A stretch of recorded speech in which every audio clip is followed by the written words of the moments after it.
Direito notarial e registral, teoria geral. Continuando o estudo do direito notarial e registral, ainda na parte geral, falando sobre os tipos de penalidades, lembrando que essas penalidades podem ser administrativas, cíveis e penais, lembrando que nós estamos falando das penalidades administrativas e que essas esferas são independentes, podendo ser aplicadas tanto isoladamente como cumulativamente. E em relação às penalidades, precisamos falar sobre a competência para a aplicação destas. E a competência diz respeito para quem e onde deve ser encaminhado o procedimento. E nessa hora é importante a gente estudar especificamente cada um dos estados que estamos estudando, verificando, portanto, a competência de quem será para iniciar o procedimento administrativo. E em São Paulo nós temos que o procedimento administrativo pode ser iniciado pelo juiz corregedor permanente. E nesse caso, haverá recurso em 15 dias das decisões do juiz corregedor para o Corregedor-Geral de Justiça. Lembrando que o Corregedor-Geral de Justiça pode avocar o procedimento do juiz corregedor permanente ou mesmo iniciar um procedimento próprio caso este não inicie. A questão de avocação pode ser estudada no direito administrativo, que você pode assistir às aulas clicando nesse link que está acima da sua tela. No caso de procedimentos avocados ou mesmo iniciados pelo Corregedor-Geral de Justiça, caberá recurso das suas decisões em 15 dias para a Câmara Especial do Tribunal de Justiça de São Paulo. No caso do Paraná, nós teremos que os procedimentos podem ser iniciados pelo juiz corregedor do Fórum Extrajudicial ou pelo Corregedor-Geral de Justiça. No entanto, nesses casos, sua competência é somente para repreensão ou multa. No caso de suspensão ou perda, a competência será do Conselho da Magistratura. Lembrando que é lógico que o Conselho da Magistratura pode abrir procedimento de repreensão ou multa. No entanto, em caso de suspeição ou perda da delegação, a competência originária, no caso do Paraná, será do Conselho da Magistratura. E nesse caso teremos que no caso do juiz corregedor ou da Corregedoria Geral de Justiça, caberá recurso das suas decisões no prazo de 15 dias, nos termos do artigo 199 do Código de Organização e Divisão Judiciária. Nesse caso, caso você tenha o nosso livro, poderá clicar no link e ler o respectivo artigo. Já no caso dos procedimentos, tanto avocados como originários do Conselho da Magistratura, caberá recurso de suas decisões no prazo de 15 dias para um órgão especial do Tribunal de Justiça do Paraná.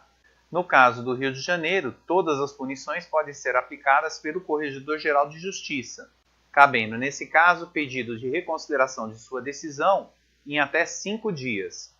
Após esse pedido de reconsideração, ainda caberá um recurso, no prazo de 5 dias, para o Conselho da Magistratura do Tribunal de Justiça do Rio de Janeiro. Já no caso de Santa Catarina, nós teremos que as penalidades de repreensão ou multa poderão ser promovidas pelo juiz diretor do foro competente. E no caso de suspensão ou perda de delegação, somente pelo vice-corregedor-geral de Justiça. Daí teremos que da decisão do juiz do foro caberá reconsideração no prazo de 30 dias e, posteriormente, um recurso administrativo no prazo de 60 dias, nos termos do artigo 70 da Lei Complementar 491, que é a lei que rege o processo administrativo disciplinar, pois é essa lei que deverá reger o processo administrativo em Santa Catarina nos termos das próprias normas da Corregedoria. Já no caso do Vice-Corregedor-Geral de Justiça, como em todos os outros casos, ele poderá avocar o processo, se assim achar necessário, e dentro da sua alçada de punibilidade de suas decisões, caberá um recurso, no prazo de 15 dias, a um órgão especial do Tribunal de Justiça de Santa Catarina. Lembrando que em todos esses casos, os recursos, em regra, têm efeito devolutivo, salvo no caso da perda da delegação, em que os recursos, em regra, também são suspensivos. E finalmente chegamos à competência territorial. E nesse caso, ela só é importante para o caso da reparação cível, que deverá ser na sede da própria serventia, nos termos do artigo 53, inciso 3F do CPC, que diz que é competente o foro do lugar, da sede da serventia notarial ou de registro para a ação de reparação de dano por ato praticado em razão do ofício.